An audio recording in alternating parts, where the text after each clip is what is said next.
How to notify everyone in a thread on Slack. Hello guys, in this video I'm going to show you how you can notify everyone in a thread on Slack application.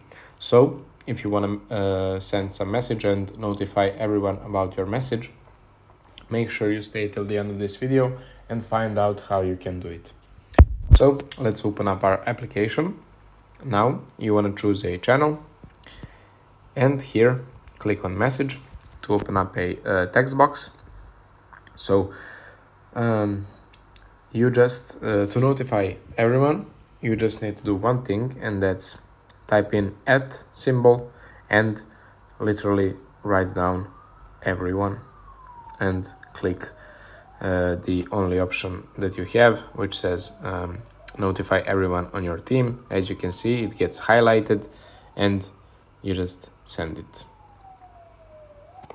So of course I forgot to mention, when you tag everyone, you can type in more text in that message.